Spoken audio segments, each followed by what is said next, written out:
Hi hello నమస్తే welcome to my channel భయ. ఈ ఛానల్ కొత్తగా చూస్తున్నట్టయితే ముందుగా సబ్స్క్రైబ్ చేసుకోండి. అలాగే నేను చెప్పే వీడియో నచ్చితే మాత్రం అందరికీ షేర్ చేయండి భయ.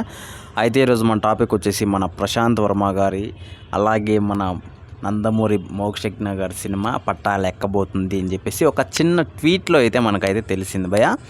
నిజానికి ఇది నిజమా కాదా అనేది తెలియదు, కానీ మన నందమూరి మోక్షజ్ఞ మాత్రం ప్రశాంత్ వర్మని ట్యాగ్ చేస్తూ ఒక చిన్న ట్వీట్ అయితే చేయడం అయితే జరిగింది భయ. నిజానికి చాలామంది చాలా రోజుల నుంచి అనుకుంటున్న విషయం ఏంటంటే మన ప్రశాంత్ వర్మ హనుమాన్ సినిమా తర్వాత బాలకృష్ణ గారితో తీస్తారని చెప్పేసి చాలా వార్తలు అయితే వచ్చాయి భయ. ఎందుకు వచ్చాయంటే కూడా మనకు అన్స్టాపుల్ ప్రోగ్రాం కూడా మన ప్రోమో కూడా మన ప్రశాంత్ వర్మ అనే తీయడం అయితే జరిగింది భయ. నిజానికి వీళ్ళిద్దరికి బాండింగ్ కూడా బాగుందని చెప్పేసి ఇండస్ట్రీలో పెద్ద టాకే నడుస్తూ ఉంటుంది.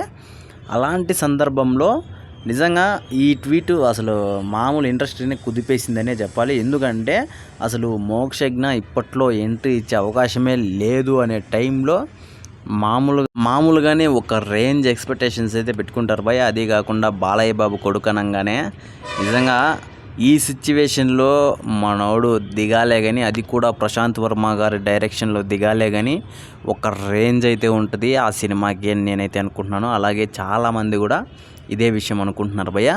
అలాగే హనుమాన్ సినిమా తర్వాత అంటే ఇంకా ఏ సినిమా అనేసి అనౌన్స్మెంట్ అయితే చేయలేదు. హనుమాన్ 2 అని చెప్పేసి అదైతే పక్కన పెట్టారు, కానీ ఇంకా అది ఎటువంటి అఫీషియల్గా కానీ ఏ రకంగా కానీ అదైతే ముందుకైతే వెళ్ళలేదు. మరి చూడాలి నెక్స్ట్ ప్రాజెక్ట్ పక్కా మన మోక్షజ్ఞతో ఏమన్నా తెరకెక్కిస్తాడా అని చెప్పేసి. అదే కన్నా జరిగితే మాత్రం ఒక రేంజ్లో మాత్రం అసలు నందమూరి ఫ్యాన్స్కి కూడా అబ్బాబ్బాబ్బాబ్బా ఇలాంటి మ్యాటర్ ఒకటి వచ్చింది అని తెలిస్తే మాత్రం మైండ్ అయితే దొబ్బేస్తుంది. ఎందుకంటే మోక్షజ్ఞ గారు ఎప్పటి నుంచినో సినిమాల్లోకి ఎంట్రీ అవ్వాలని చెప్పేసి బాలయ్య బాబు కూడా చూస్తున్నారు. ఇలాంటి సందర్భంలో ఇలాంటి డైరెక్టర్తో అసలు తీసుకురావడం అని చెప్పేసి అది ఉంది, ఆ థాట్ ఉందే, ఆ థాటే వేరే లెవెల్ అనే చెప్పాలి.